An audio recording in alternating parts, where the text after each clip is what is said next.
D, wait for it, delightful. Check out the name tag. You're in my world now, Grandma. What's up, nerds? So if you're joining me for this video, first off, sorry it's so late in getting to this. I was just working on some other things on top of that. I have a family. But this is my season 1 review of Willow, the TV series, from Disney Plus.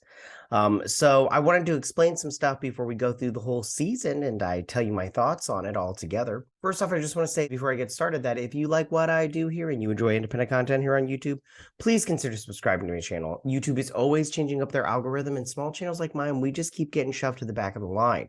So please ask that you like, share, and subscribe, and I thank you in advance. So now that I got that out of the way, why don't we go ahead and get started?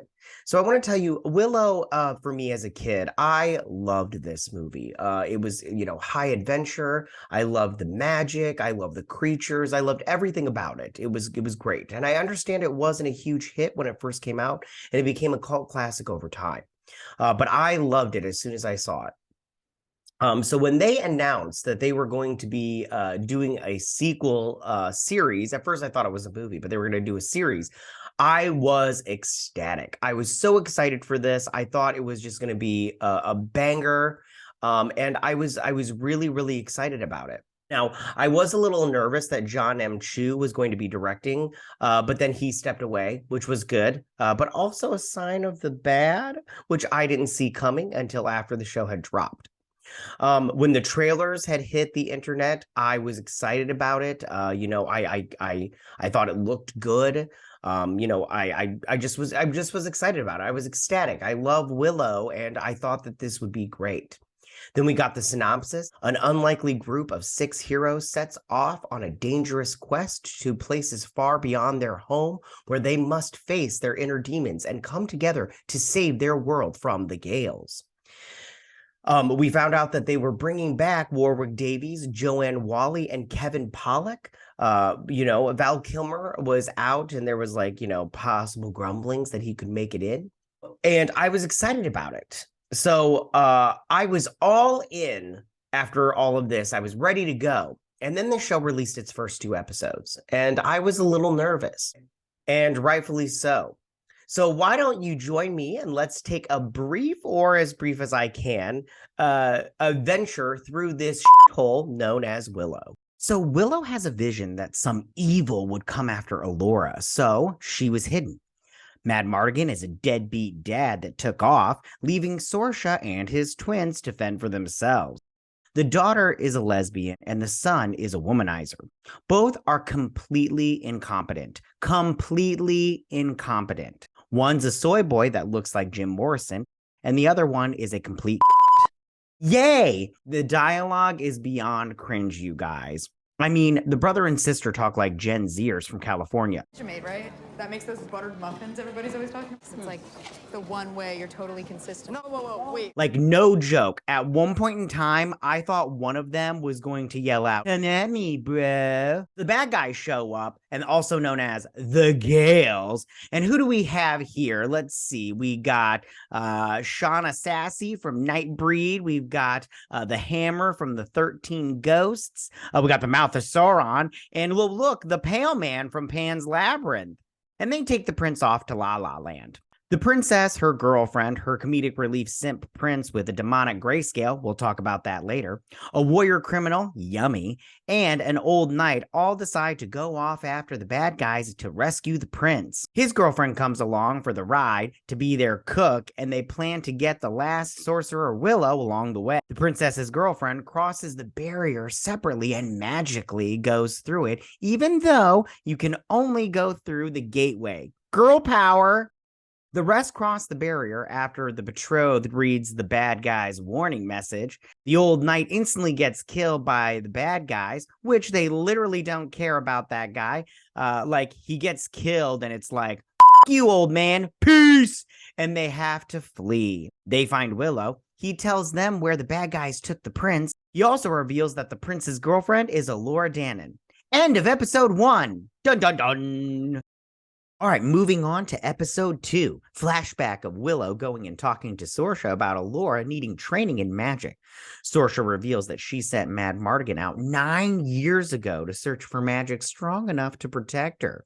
She then tells Willow he'll never be a great sorcerer, and he leaves. Pretty harsh, Sorsha. In present day, everyone is excited to see Elora. Yay!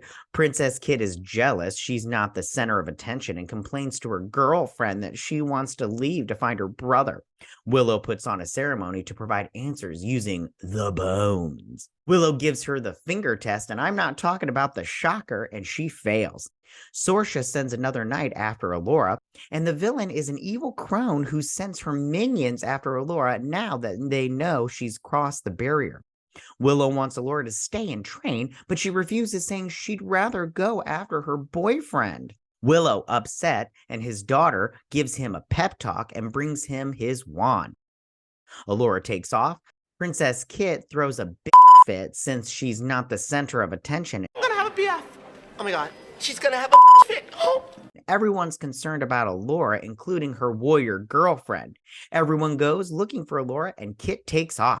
Willow finds Elora by the river, I'm down by the river, and gives her a pep talk. He agrees to go along with them and to teach her magic along the way. They all set off on their journey to rescue the damsel in distress, Princess Eric. The knight Sorsha sent to go after Elora and bring her back turns out to be a bad guy and kills all the other knights. Willow and everyone catch up to Princess Kit.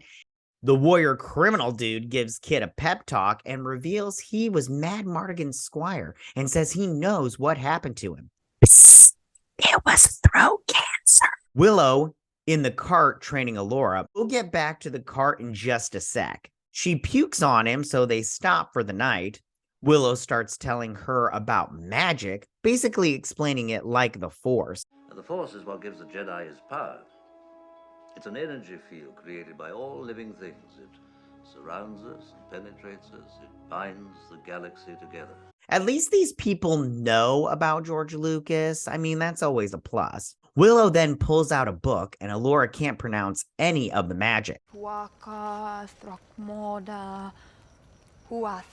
Pizza. They all complain he's not teaching her battle magic.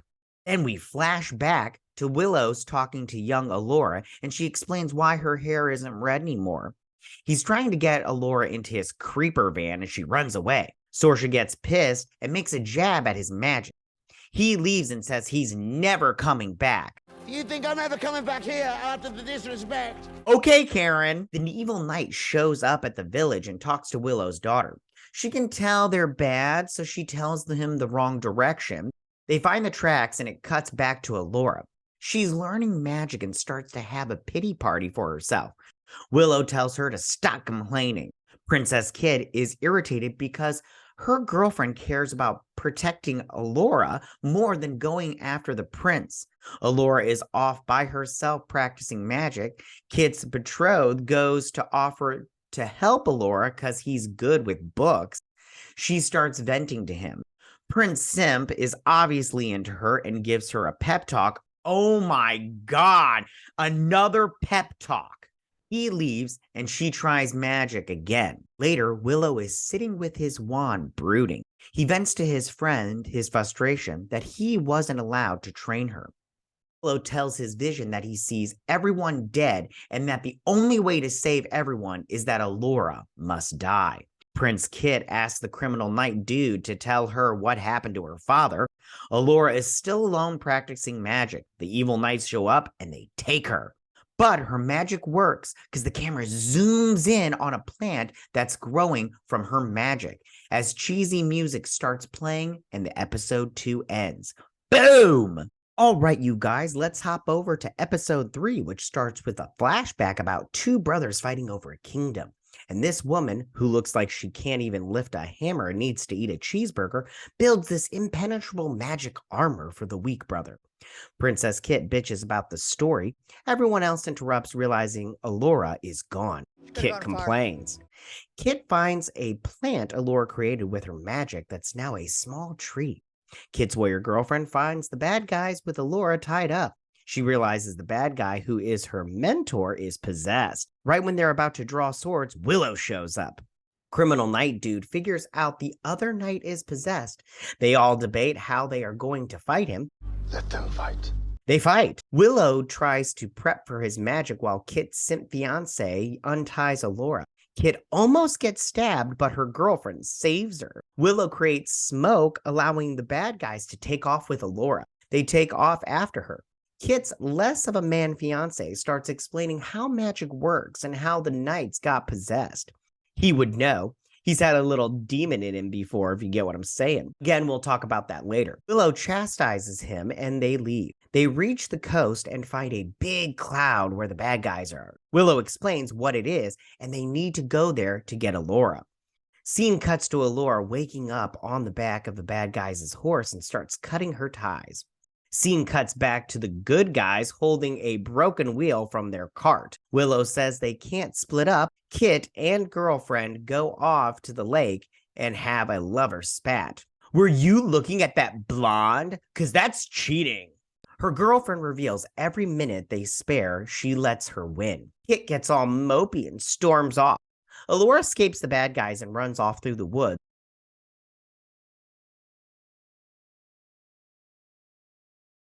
Elora runs into two lesbian lumberjacks in modern-day clothes that they got from Eddie Bauer. Elora tries to convince them to run from the bad guys that are coming. They don't listen and they just keep on barbecuing. They fix the wheel on the wagon and Willow and friends debate which direction to go. Now, I want to touch on this wheel on the wagon situation. There is a YouTuber by the name of Shad, and Shadversity, and he does this great rant, and I'll play that clip right now. Don't demonetize this. Do you want the context, just briefly? The context is that, like, the most important person in the world gets kidnapped, and they need to save her, and they have this friggin' wagon, and the first option, I think there's like, oh, of course, they'll ditch the wagon. And so, no, they don't ditch the wagon. It slows them down, and the people on the horse trying to save the girl has to wait for the friggin' wagon to catch up. So there's 2 points they should have ditched the wagon. And so they can't take the wagon along, and guess what? The wagon loses a friggin' wheel, and they spend friggin' hours repairing the wagon, letting the most important person who was kidnapped get further away, and so they repair the friggin' wagon, and they keep following, and now there's 2 paths, a faster path and a slower path, but the wagon can't take the faster path. They still don't ditch the friggin' wagon, and then the wagon gets friggin' bombed, and they don't ditch the wagon. Just burn it, you retards! And at the end, it gets struck by a bolt of lightning and gets destroyed anyway! I was like, I lost my nut! Shad, go get a beer. Oh my God. Too many drinks, too many alcohol in your house, Shad. That's the best way to describe all this wagon nonsense. I'll keep talking about it, though. Willow stresses about the portal between dimensions that's opening. Then he gets a vision of Elora being all demented with whited out eyes and everything. They all split up, which, didn't Willow just say not to do that? Elora is venting to the lumberjack ladies about Kit. They see her mark and start freaking out that they need to leave. Although Elora told them that earlier and they just didn't want to listen. Elora says she's going to the bad guy's place to save her prince, and the lumberjack lady in jeans expresses her loyalty to Elora. The bad knight shows up, lumberjack lady fights the bad knight, she puts an axe in his back and is all happy, and then he's not dead. And he stabs her and kills her. Good. Bye-bye. Elora and the other lesbian lumberjack lady run. He catches them, and the other knight kills the mute lumber lady. Bad Knight lectures Elora that their deaths are all her fault, and she must submit. Kit is talking to the criminal knight guy about her dad. The wagon gets stuck. Kit's girlfriend bitches about Willow not helping. Kit's simp bride-to-be hints that Willow lost his magic. Willow is reminiscing with his friend. Willow gets a vision and he learns where they're going. Kit and criminal night guy get to these ruins / graveyard, and Kit bitches that he lied to her and is going back. But the criminal night dude said the place where they are was run by a friend of her dad's. They go into a tunnel and the criminal night jumps down a well. Kit stays at top and watches for were-rats. Yep, were-rats. Bad guys show up and find their horses. Elora mocks them about how they're going to die. Elora then randomly uses magic and declares herself the greatest sorcerer, then starts saying magic words. They laugh and it starts to rain. Willow and friends show up. Kit's girlfriend tries to reason with the bad knight, but he declines. Weird montage zoom-ins start as they prepare to fight. Scene cuts to Kit bitching that the guy is taking too long. Is there ever a moment in this show where this girl is not complaining? He finds the thingy from the flashback in the beginning. The criminal guy lies about finding the thingy, and a were-rat shows up, but Kit kills it, and then more show up. Willow and friends are outside fighting the bad guys. Elora and Kit's betrothed debate about him saving her. Kit and Criminal Knight joins the fight. Willow realizes they can't win. Willow tells everyone to get into the wagon, but then it gets struck by lightning. Well, that settles that problem. They keep fighting and Willow's friend gets hurt. Willow sees everyone losing and he finally uses magic. Bad Knight turns away into the wind. Everyone is shocked. Willow crawls over to his friend as he dies, and he gives Willow something to give to Libby. He dies in Willow's arm, and Willow cries. The bad knight hasn't died yet, so he tells Kit's girlfriend what to do. She cries as he tells her he's proud of her and then instructs her to kill him. She cries and he dies off camera. Everyone is sad. Then they bury Willow's friend, and they have to figure out which way to go. The way they came is flooded, so they have to go up the big scary steps. This way was the way the bad guys wanted Elora to go. Elora bitches at Willow to give her a wand, and Kit's betrothed is hurt. They see the castle, Nockmaar, and the episode ends. Now on to episode 4. The group take refuge from the rain in Babmorda's abandoned castle, Nockmaar. There, Willow prepares to exorcise Graydon of the Lynch's demonic influence with the help of Kit and Elora. The power of Christ compels you! The power of Christ compels you! Jade mourns over Ballantyne's passing, regarding him as a mentor. While retrieving ingredients for the exorcism ceremony, Kit experiences visions of her grandmother Babmorda, who is descended from a dark line known as the Blood of the Six. Do they explain the Blood of the Six? No. Kit learns that Babmorda pledged allegiance to the Crone. Also, do they explain the Crone? Kinda, later on, but not really. Meanwhile, Elora experiences visions of her birth and her mother's subsequent death. The possessed Graydon breaks free and tricks Elora into entering the High Tower, where he plans to complete the ceremony. You know how Babmorda started it in the original movie and then f***ed it up and sent her soul to the Nether Realm? I'm gonna need you to get your shit together. Willow, Kit, Jade, and Boorman join forces to successfully exorcise Graydon. In response, the Crone tasks the Lich, Scorch, Doom, and the Dag with killing the entire group except Elora. Elsewhere, the captive Princess Eric awakens and finds himself inside an abandoned city known as La La Land. Oh look, we're on episode 5. The Dag and the Scourge pursue Elora and her friends through the ruins of Babmorda's castle. Okay, for real, who are these people? They've not explained anything about them, where they come from, what their end goal is, nothing.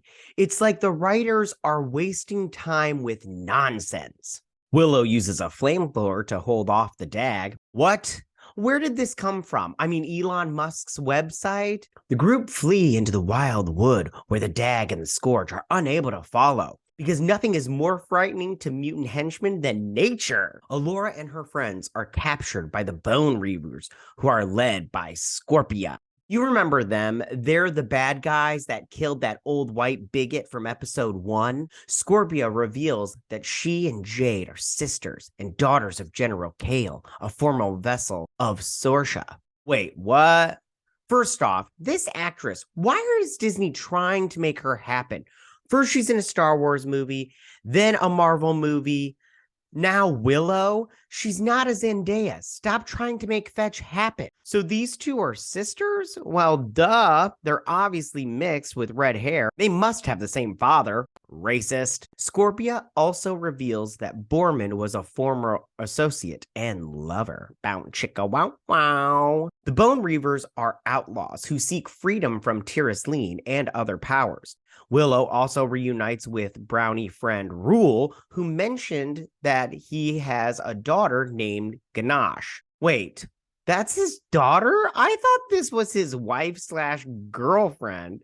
Well, they didn't explain that very well. Friend Jean went south and that the Bone Reavers moved in next door to him. While he helps Willow and Graydon escape from their trap, Rule is unable to accompany Willow for old time's sake. After the truth about Jade's heritage is known, the Bone Reavers welcome the travelers and throw a feast for Jade. Meanwhile, as a result of the truth plums, Jade breaks up with Kit, and Elora learns that Willow defeated Bad Morta with dumb luck. Though Kit and Jade reconcile and are about to kiss, Kiss her again. Do it. Kit is kidnapped by some trolls who attack the Reavers' settlement and abduct some Bone Reavers as Elora calls for Willow. Where could this possibly go next? Oh, right, episode 6. Princess Eric works to get out of Immemorial City. What a horrible name for a city. He walks like so far, you guys. What a douche. The trolls bring Kit and Willow to their underground city of Skellen. Ooh. This could have been interesting. I mean, you remember the trolls from the original movie? They are locked in a cage and encounter another prisoner named Allagash, a knight of Magmartigan, who took part in a quest to obtain the Chimerian cuirass from the vaults beneath the troll city. Queen Sorsha believed that this mystical armor can save Elora from doom. All right, let's talk about these trolls for a minute. They are not like the trolls from the original movie. They speak weird and almost resemble and talk like those cavemen from those like Geico commercials. Plus, they don't turn people into glass anymore. They did in the original movie. They capture them and then they make them work in these mines to get this liquid that makes them strong. This whole thing leads nowhere, by the way. Allagash claims that he was betrayed by Borman. You know, Borman seems to mess with a lot of people. Those stupid males. Meanwhile, Elora and the others mount a rescue mission and infiltrate the mines disguised in troll garb. Elora accidentally casts a spell that begins causing tremors in the mountain before losing the wand. After reuniting with Kit, Willow, and Allagash, Borman claims Allagash betrayed Magmartigan and stole the Lux, with Borman reluctantly abandoning Magmartigan to reclaim it. The group then retrieves the Chimerian cuirass from a vault owned by the late Nelwyn sorcerer Wilhelm. Kit also learns that her father went into a gateway in the vault to confront some unstated threat. Kit hears a voice claiming to be her father and attempts to walk through the gateway, but is stopped by Jade and Elora. After fighting several trolls with an apparently remorseful Allagash buying them time to get away, they reach the base of the troll city only to discover that Elora's spell has liquefied the ground. Kit is furious with Elora, thinking that she has prevented her from reuniting with Magmartigan. Kit falls into the liquefied abyss while Elora tries to use the retrieved wand to free her. Man, I hope she dies. Meanwhile, Princess Eric finds himself back at the Immemorial City and meets a mysterious young woman in her cell. She's not a bad guy at all, and we still have no clue as to what this show is about. Episode 7. Thank God we are in the home stretch. In Immemorial City, Princess Eric befriends the young woman who claims to be Lily of Kashmir. He also experiences a vision of his sister Kit drowning and, unfortunately for us, being rescued by Elora. Meanwhile, Elora and her companions continue their journey across the Shattered Sea. What's the Shattered Sea, you ask? Well, these writers aren't going to tell you. Just shut up and be happy, stupid. They reach a cabin inhabited by an elderly fisherman named Zeb, who claims to be an adventurer. Now, also, he talks about Kashmir, and this whole thing could have been really interesting if these writers would have taken the time to explain any of this, but they didn't, because, reasons. But everyone is forced to leave when the Dag and the Doom attack. They escape on a carriage drawn by a mudmander named Kenneth, whom Graydon befriends. Again, what's a mudmander? Who cares? Because once again, they don't explain anything that they've written in this show that could have even remotely been interesting. During the fight, Graydon discovers his own magic potential and destroys the Dag, while the Doom is wounded. During the journey, Elora continues her training with Willow and Graydon, but struggles to be honest with her emotions and considers using the crone's magic. Kit and Elora also resolve their differences. Meanwhile, Lily flirts with Princess Eric and reveals herself as the one who brought him to the city. Eric eventually gives in to Lily, who performs a ritual on him inside the temple. By the way, this whole time they've been drinking this like pink goo, which resembles the goo from Ghostbusters 2, but we find out later it's semen from the giant worm. Elora and her companions eventually reach the edge of the shattered sea, which appears to be an endless waterfall. Elora reveals the crone has shown her Willow's vision of her death before she and Kit jump over the edge and find themselves in the immemorial city, where they encounter a changed Eric. Apparently, he found his masculinity somewhere in the unknown. Let's get to this finale. Finally, episode 8, the finale. Let's get this sucker over with. Eric claims that Lily, whom Elora and Kit recognize as the crone, has shown him the truth and will help usher a new age ruled by her master known as the Worm. Wait, the what? Where did this Worm character come from? Why are we only finding out about it now? It feels like this little bit of information was just tacked on to the end of an already trash heap of a show. In her fair form, the crone invites Elora and Kit to enter an inner chamber, also known as the labia minora, where she attempts to convince them to submit to the worm. The labia joke seems a little inappropriate now that I've mentioned semen and a worm, which is just like, code for dick. During the vision, Kit hears Mad Mardigan telling her that her purpose is to serve as Elora's shield. Okay, I want to talk about this for a second. One thing that could have really saved this show is that Val Kilmer showed up for a cameo, but he doesn't.